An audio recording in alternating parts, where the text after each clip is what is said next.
Alright, we're back for more Homestuck. We'll see how long my voice lasts. It's already starting to wane. I don't know if you can hear that. Might have to take a break halfway through this episode. We'll see. Anyway, in the last episode, Jane got exploded twice, but she's fine. You know how it is. It's Homestuck. And now we're at Dad's computer. Or we're going to have to get to Dad's computer to play the game. Because good old... What's its name again? Lil Sebastian installed it for us. Okay. Gotcha. My poor dad. He surely heard the explosion. I put him through so much today. Oh no. What? I just had a dreadful thought. The kitchen is just below my room. What if he began baking his afternoon cake when my computer exploded? Oh. Dad, are you alright, buddy? I wouldn't worry about it. Maybe I should go look, though I'm a little afraid to. I think it might take a lot more to kill that dude than a little falling debris, trust me. Shockingly true. Also, nice spring-loaded oven. What? What just happened? I hope so. The Crockers have something of a legacy when it comes to losing forebears and mysterious explosions. I'd be so sad if I kept the tradition alive like this. The most you have to worry about is getting grounded back to the Stone Age. When you enter the session, he'll probably lock you up in a prison cell on Durst. Probably stick a huge-ass safe in front of the bars for good measure. Oh, man. That's a reference to the Spade Slick interlude, isn't it? Didn't that happen? I can't remember. Seems vaguely familiar. Now do me a favor and hop off the couch. Okay, what are you doing? Making room for something big. Deploy. You watch Stride deploy some sort of mammoth instrument on your balcony. It's just as well he took over for Rolal. She probably would have destroyed half your house with that thing in her condition. But on the bright side, you're sure RL would have enjoyed a good nicker with you over the notion of DS deploying his mammoth instrument. Okay. You wonder what she could possibly be up to. While you're at it, you also wonder what the deal is with this cagey treatment of their names. Stride, Rolal, DS, RL, Strider, Lalonde. It's all starting to get a bit silly. Each of their full names is 11 characters, and you've been dancing around all but 2. Maybe it's time you were formally announced to the last 2 characters. So true. The last 2 characters. The last 2 characters? There's no more characters after this? I don't believe it. Okay, here we go. One of the last 2 stands in her bedroom.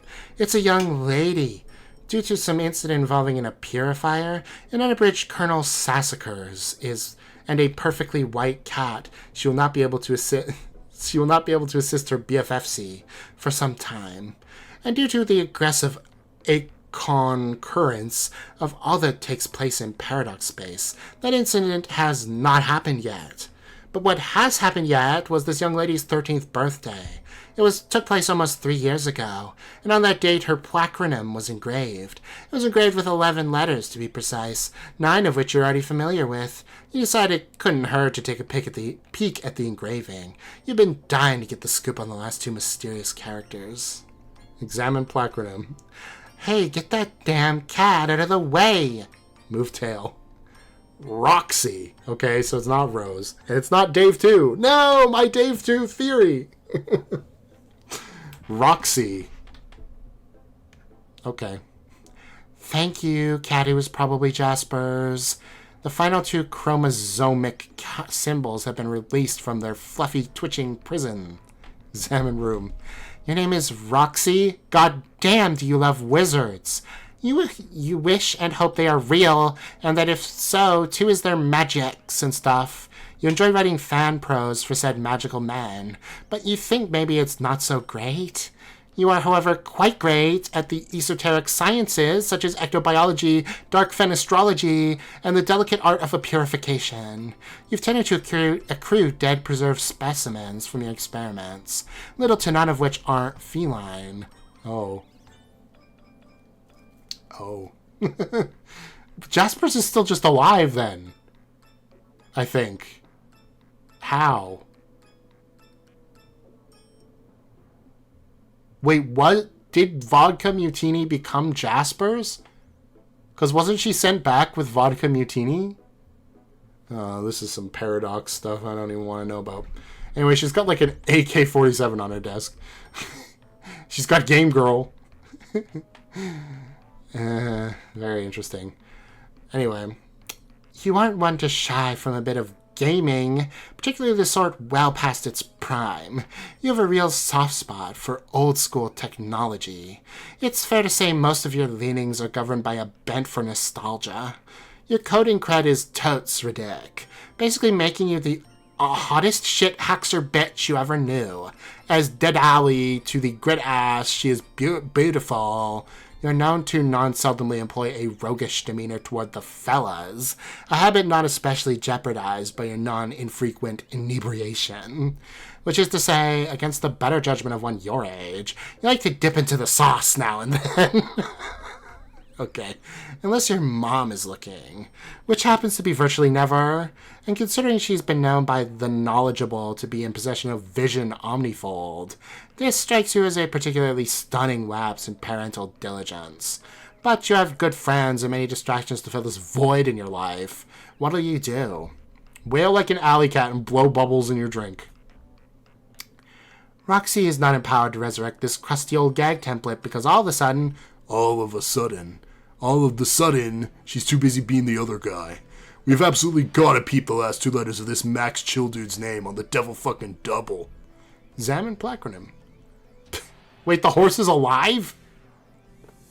Okay. Hey, clear out, stupid pony. What is this, some sort of miniature paddock?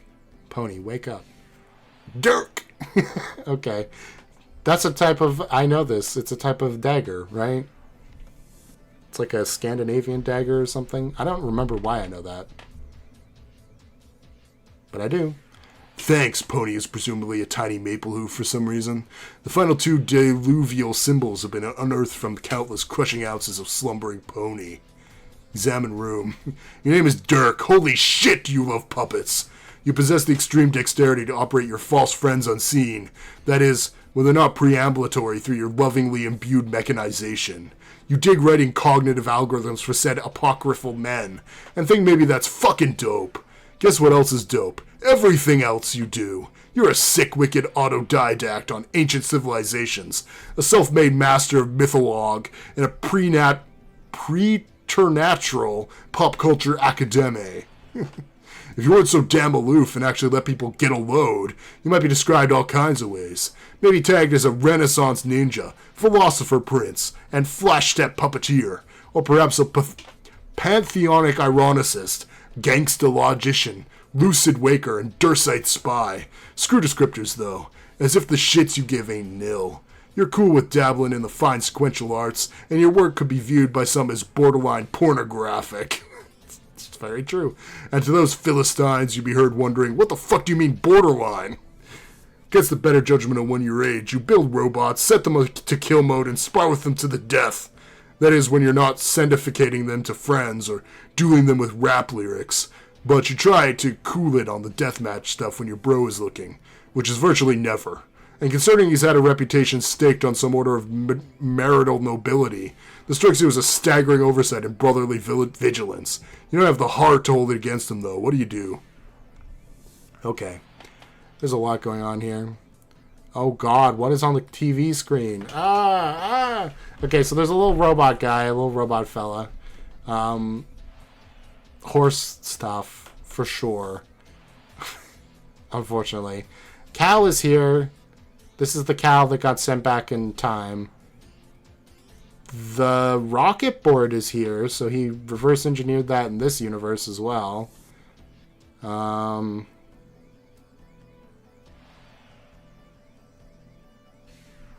He's got like, is that bird? Okay, no, it's a normal bird. It's a normal bird on a turntable. I thought it was a bird with like a really long tail. I'm like, did he genetically engineer a weird bird? I don't know. Yeah. Oh god, the puppets. Why? Jet your ass and twitch like a little proboscis. No, please don't. There's no way in hell you're gonna give this gag the time of day, even if you weren't suddenly totally lambasted by the character select screen again from out of left field, inside your glasses. Oh, okay. Once again, you're grabbing the plush by the rump. You're in absolute command of your destiny. As long as you don't pick the 2 characters that were grayed out, which is a universally understood UI convention for non-clickability. Also, as long as the other available choices are finished being drawn, we're passing out free will like cheap cigars. Okay. Roxy or Dirk? Roxy or Dirk? Whoa, they've got faces. Well, Dirk looks to be fighting. We might get to see Dave. Or Roxy, who looks terrifying. How long do I have left? Okay. Probably only one of them. Roxy. You're now Roxy. What were you up to again? You were floating somewhere in the nonlinear time stew of Paradox Space, and we were hoping to get a handle on the exact chronology of your situation. Perhaps your successive actions will oblige us? Yeah, you aren't really listening. You're going to do whatever the hell you want. Go grab that sweet gun. This one? Oh, she's got 2. She's got fist kind and rifle kind. You pick up your high-octane laser gun. It's powered with the most deadly sciences you know of. You keep a couple specibus allocations in your portfolio on standby. You try to stay as sharp as possible in unarmed combat, because you never know when you get ambushed. It's dangerous out there. She's like a doomsday prepper, kind of. Examine Dead Mutant Collection. The biggest one's been around as long as you remember. Encased in, like, that glass-like material. You've considered giving it a name, but it always struck you as a little morbid to name a dead cat. Okay, so Jaspers is not Vodka Mutini, okay. The others were the result of a few experimental mishaps before you got the hang of ectobiology equipment. Keep them around to remind you of the perils of inexact science. Oh, excuse me. I don't know why that specific moment was like, nope, stop talking. Okay, I'm good. And also because they're weird looking and cute. You've since cloned many healthy felines, but they all live in the laboratory up back. Your pet cat doesn't really get along with the other cats, and you don't want to upset him. Okay, she's got a horde of cats. Awesome. Capture log 1. You took the biggest one in your message in a bottle modus. These little guys are quite handy for busting through windows whenever you're ready to christen a new fenestrated plane. Is this something I haven't noticed yet? Or is this something I have to think back? What the hell is Jake's modus? Well, it's not a tree. Okay. Because this is very much like the exact same thing that spit out the bottle that Rose had to use to get in the game. Which it's not too far-fetched to think that Roxy would be tasked with sending that bottle back in time so that her own mother/daughter could get into the game in her universe, and then Rose has to do the same thing for this universe. But it doesn't seem like that's actually true, because I'm pretty sure Jake's is not a... Is it a tree modus? Does it have... There was something about branches. Actually, that might be true. I have to go back and look. What is Jane's? Hers is a recipe modus. And I think John's was also a tree. So maybe I'm wrong. Maybe I'm wrong. Okay. Roxy, take books. You take the first 6 books of your mom's best-selling series, Complacency of the Learned. Oh, God. She made an impossible fortune off these books, considering how dark and inaccessibly written they are for young readers. More money than the U.S. financial system could even account for is legitimately circulating in the economy. Many suspected real-life witchcrafts were involved, which is what some believe discouraged criminal investigations into the matter. The feds were afraid, and the Baroness nervous. God, you hope that's all true. Okay, examine Kotal poster. Oh, Complacency of the Learned. Oh dear. This has got a very,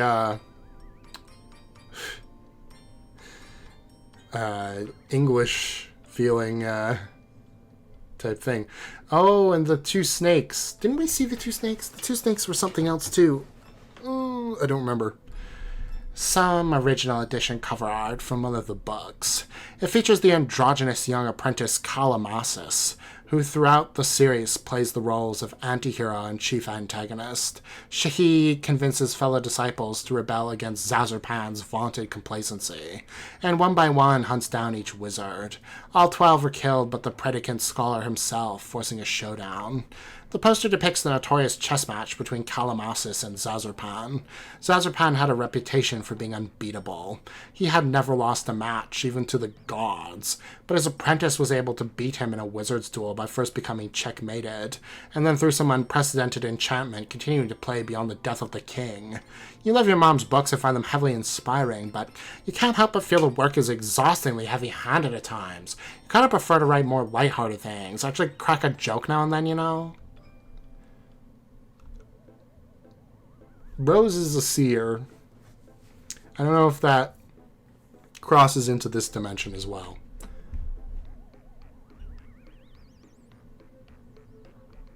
Is this foreshadowing? After the death of the king, is able to continue to play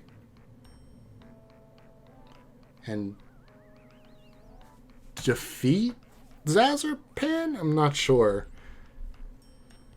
Because never lost a match even to the gods feels like a very Vriska thing, right? That was what her whole thing was. Even though she always lost. But she... maybe it's a... I don't know, man. I know that... what's his face? Doc Scratch isn't technically a god. But to the kids at the time, he was basically a god. But now they're god tiers. So to Doc Scratch, the kids are gods. And Doc Scratch never lost to the kids. Is Doc Scratch Zazurpan? And if so, who is this fella meant to represent? I don't know. I guess we'll find out. Say hi to Cat. You Cat Friglish hops down on the bed. Friglish? Okay. To greet you, and immediately situates himself on something important.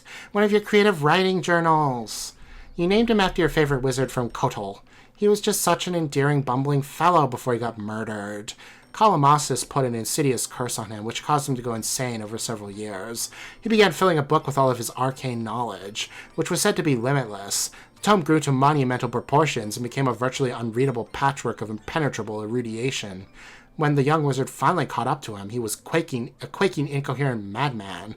Shahi put him out of his misery by crushing him to death with his own massive text. This is sounding more and more like it's foreshadowing, given that that's something that definitely happened. You just think it's a fitting name for him for some reason. The macabre demise notwithstanding, of course. Take journals. Oh. You politely scoot Friglish off the book. Stat boy. Technically, one of the books is yours, the writing journal. You're pretty secretive about your writing. Sometimes even you can barely bear to read it. You're highly aware of the formidably writerly shadow cast over you, and can be critical to the point of embarrassment over your work. Just how drunk were you when you wrote this? You often wonder to yourself. You don't think you'll be peeking at it soon, maybe later. The other book is a different point of embarrassment for completely different reasons. Read other book. Oh, a new code. This is Jake's private journal. One day you were feeling especially frisky. You swiped it with your purifier, not actually expecting it to work. But then you debated with yourself for weeks over whether you should read it. When you finally took a peek, you were strangely relieved to find all this nonsense instead of his private thoughts. But you still don't have it in you to cop to the theft. You just agreed what a shame it was about his missing book. You have no idea what these letters mean. Some kind of code? Bark? Crab? Abracadabra? You have no clue what was running through that kid's head. Not unlike always. Oh dear. Crab, bark, bark, bark, bark, bark. So the meow code created Beck. The bark code is going to create Godcat. See, I'm not incapable of seeing all this foreshadowing. It isn't a ray gun, it's your purifier. What? Oh. Wow, that is a lot less than in the other universe. Okay. Pretty much the only Crocker tech you can bring yourself to use. It's just too handy not to. You just plug in the coordinates you want to nab something from, point it to where you want to purify, and shoot. It'll make that thing a purify right then and there, assuming no temporal conflicts. Piece of cake. Not Crocker brand cake, though, because fuck that witch. You're thirsty. Okay. That isn't a command. Excuse me, but you beg to differ. You poured that beautiful martini a little while ago, and you've been letting it gather cobwebs while you horse around with random shit in your room. What a crime. Sip martini thoughtfully. Damn it! This is the wrong stock reaction. You will not stand for this outrageous misrepresentation of your beverage enjoyment. Delicious. Sip martini more thoughtfully than that. Okay. That's much better. Wow, she looks like she's got... This is a Kanaya frame, isn't it? Oh, boy. As much as you enjoy an afternoon cocktail, you have to remember to pace yourself with these things. They're crazy strong and tend to make you kinda sleepy. Oh my, how inviting does that soft plush pile look about now? Quite, you think. She's got a plush pile, too? I love this face, by the way. You like to ensconce yourself in the friendly heap when you play games. Gosh, it looks soft. Your eyelids are getting heavy. Succumb to unfathomable booze snooze. Uh-oh, there you go, a wobbling. Look out below. Blackout. Nap time. Okay. Sleepwalk. Here we go. Even in death. This sounds important. Let's find out. Hello, Durst. Oh, she's going to get killed. That's what's going to happen here. Okay.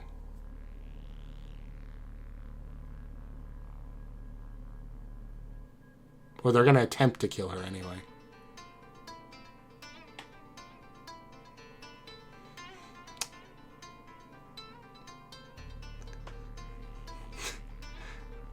This sound, whatever it is, this like synthesized harpsichord.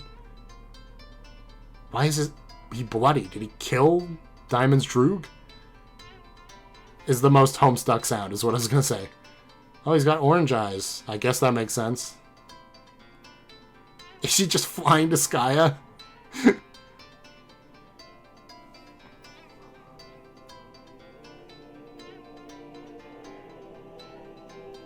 Whoa. I mean, she's going to the battlefield, apparently.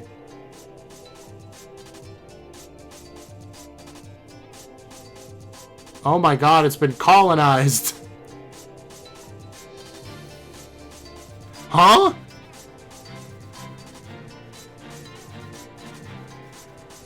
Oh, right, because their 3 years takes them to the exact same time period as this. I knew that. But Equius?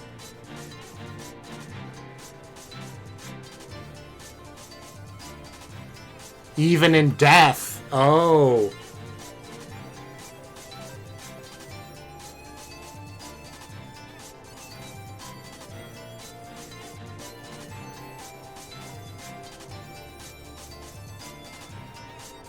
Terezi's blinding.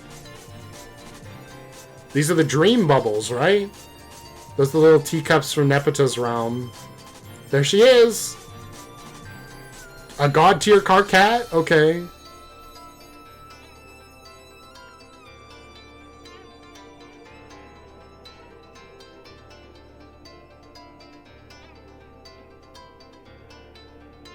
And there's Rose.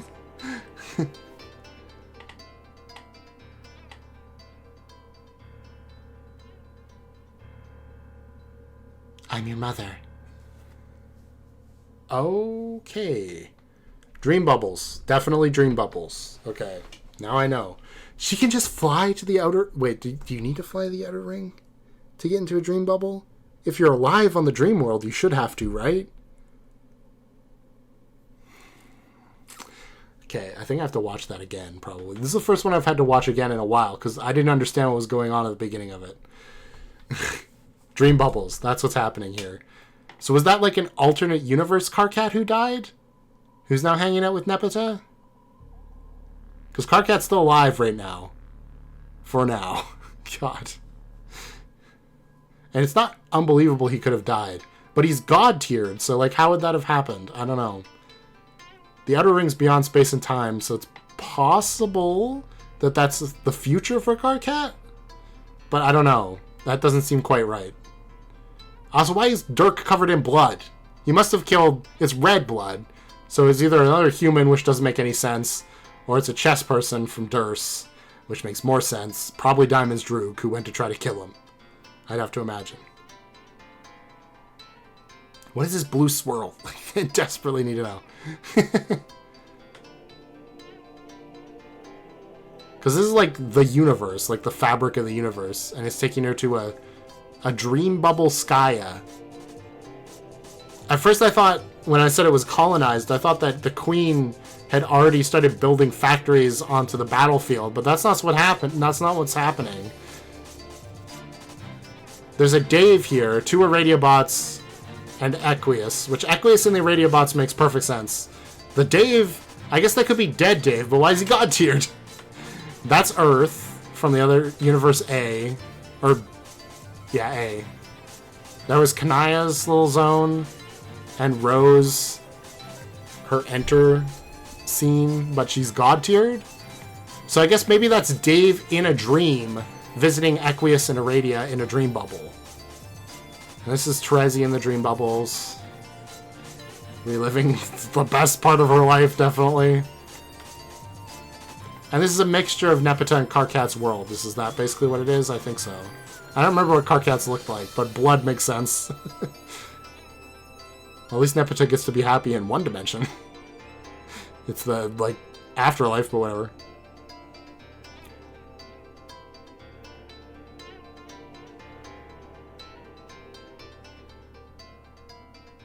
Roxy is opening her eyes. So does that mean all of their eye colors canonically match the colors that are most associated with them?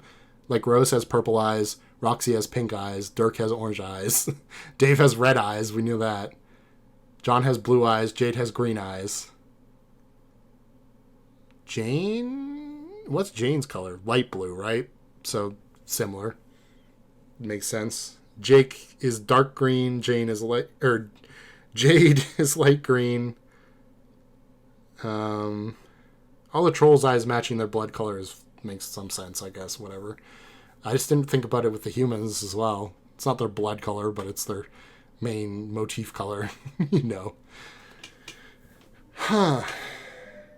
Also, I just realized Roxy has a pink Wii behind her in this shot. Good for her.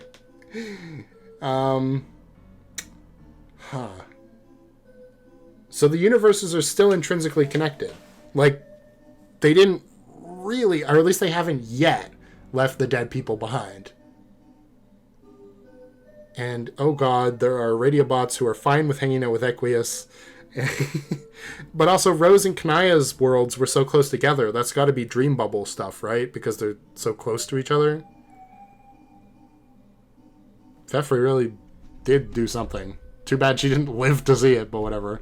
Yeah, I might need a little bit of explaining on that. Just a teensy bit. Just to make sure I'm not getting it entirely wrong. But I'm pretty sure that's what it is. It's dream bubbles, and they're still in the furthest ring, which means timey-wimey stuff can happen. I just don't know how Roxy gets there. That's the real question. Because Roxy, unless Roxy is now dead in the dream world, but she's not at the beginning of this thing. Like, she literally is wearing her little outfit. I don't know. Maybe she's just like a super dark dreamer who's in tune with the dark gods. But that's like definitely Rose's thing. It's weird. Also, Dirk definitely killed Diamond's Droog. Dirk could hold his own in the other universe against Jack Noir with the crown on. He definitely could kill regular Diamond's Droog. Oh boy. It's a shame that they incinerated Jane's Dreamworld body, because we could have had Jane's Sprite, but now we don't. Which I guess is fine, because we already have Nana Sprite. Oh, I bet they're going to set it up so that Jane is going to die, and then she's going to prototype, or not prototype, she's going to god tier by using Nana Sprite. You know what I mean? Yeah. Banana Spray wasn't a dream self. Unless it was. Who knows? No, it wasn't. But it could happen because her real life self is alive. That was a fake out. Oh god, this is so confusing. But I think I've got it pretty straight as of right now. I'm really sad his name isn't Dave 2 Strider. I think that'd be very funny, like I said before. But Dirk is a cool name. Roxy is a great name. Roxy is like Rose, but just slightly more fitting. You know what I mean? Like, if it's her vibe, okay?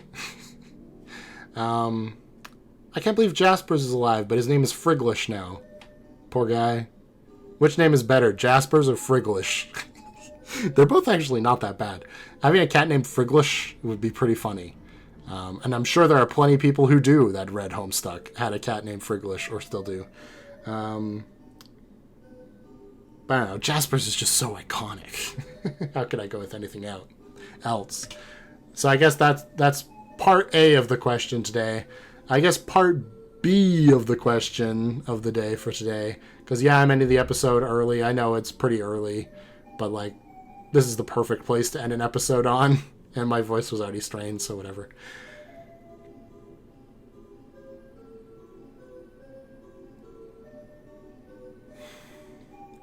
What would you feel about dream bubbles? I don't know if I've asked this before. I might have asked this before, in which case the first part is at least different. I know that for sure. But I don't know how to feel about dream bubbles. Because at one side of the coin is like, well, it's nice that the people who are dead get to kind of live on and have a nice afterlife. But if every time I went to sleep, I was confronted with dead people who were so happy being dead and like kind of loopy, because it's kind of what it is, you know. I don't know how I'd feel about that. Like, I don't know. Does life have any meaning if death is so cool? If all my friends and I just die, we can hang out in peace forever. Never have to worry about anything ever again. I mean, I'm pretty sure Lord English is going to eradicate the universe or something, in which case that will not stay forever. But I don't know that, you know? Damn. Why did I have to be so good at the game as to survive this whole time? Oh, man. I don't know. Are they really going to bring back all those trolls who died? Like, I wouldn't be super mad, but I'd be a little mad. Because they've been gone for so long at this point. Like, what impact would they even have on the story? The only ones that would really be fine coming back are, like, Vriska, Aradia, and Solix. I think that's it. Because Solix was just alive. Aradia has pretty much been alive the whole time, even though she's literally been dead the whole time. But you know what I mean. Like, she's not been gone very long at all. And Vriska just died as well. So those three would be fine to come back, because it'd be like they never left, basically. But trying to fit Nepeta back in the story at this point would be, like, impossible. And it's the same with Equius and Eridan especially. I like how Eridan hasn't even shown up in a dream bubble, I don't think. Like, we haven't even seen him. Everybody's just shunning him in the dream bubbles as well. I guess that's the bad part about dying, maybe. If, like, your friends didn't really like you that much, now you're just alone forever. Sheesh. It's a pretty bad punishment. Although, Eridan deserves it? Yeah, pretty much. Pumpkins are a universal constant for some reason. Same as Dad. It's weird. I'm sure it'll be explained in some very convoluted way. Is there anything else I was going to say? Oh, I think I'm going to try to speed up Roxy's voice a little bit. I know people were already saying stuff like, well, trying to make her sound drunker. But, like, it's kind of hard without making her hard to understand. You know what I mean? slur her words more. Well, then it doesn't come across. Because I know there are people out there who just listen to these videos while they're doing something else. They're so long, how would you not? Like, I don't think people just stare at the screen all 45 minutes.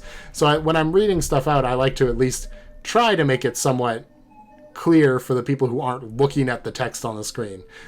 Sometimes that doesn't really work. Like, I don't know how well you guys can understand Terezi or Gamzee, but I think Terezi's is mostly good now. Like, at the start, it was worse. Mostly good now.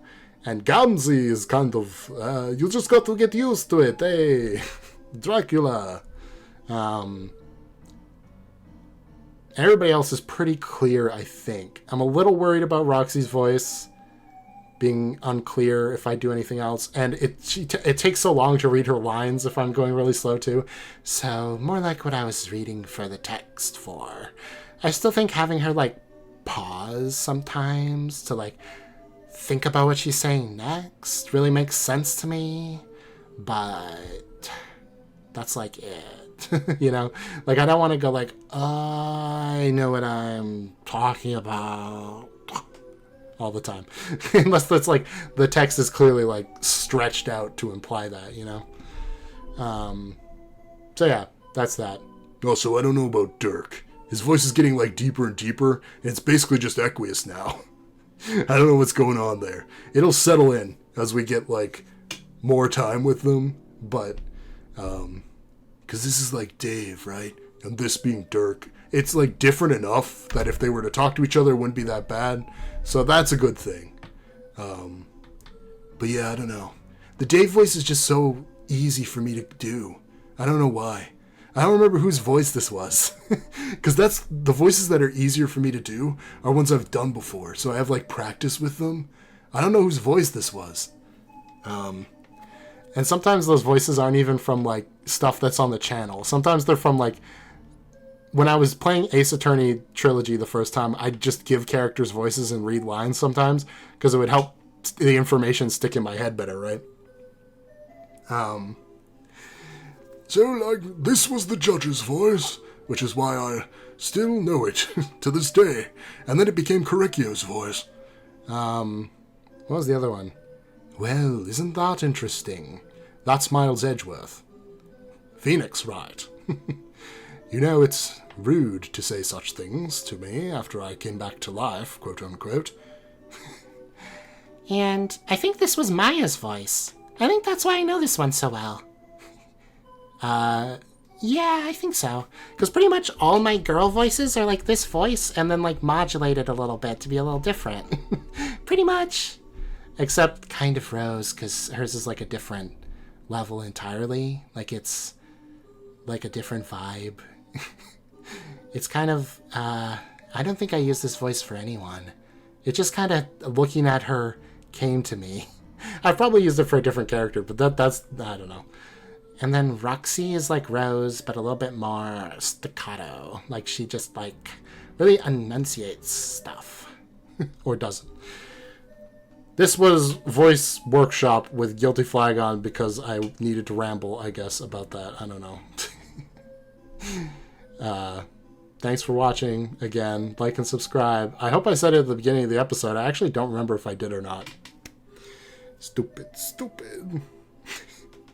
So anyway, do it now. Please. Thank you. And yeah, I'll see you guys next time. I guess I could plug this, because I always forget to. And I'm already rambling, so what's the harm? If you want to see Homestuck episodes, especially a week early, become a member. I'm trying to get back on schedule. It's hard. I've fallen behind one Wednesday, so now like you get to see the Wednesday video like 2 days before it's released. But it's really hard to record 4 videos in a week for me because partially I'm lazy, but I also have to edit them, right? So I record these 2 early in the week, and then I do all that song, like I put all the audio in for the music and stuff. And then I'm like tired and don't want to do any more recording. And then I have to stream, and then it's the weekend already, and I'm like, God damn it, I have to make another video for Wednesday. And then I'm like, what do I even do? So yeah, I'm sorry about that, members. But you could still become a member for early Homestuck. I'm really good at keeping that up because that is what people are mostly here for. So anyway, yeah, that's it. I'm going to stop rambling now. All right, I have to say bye. Bye!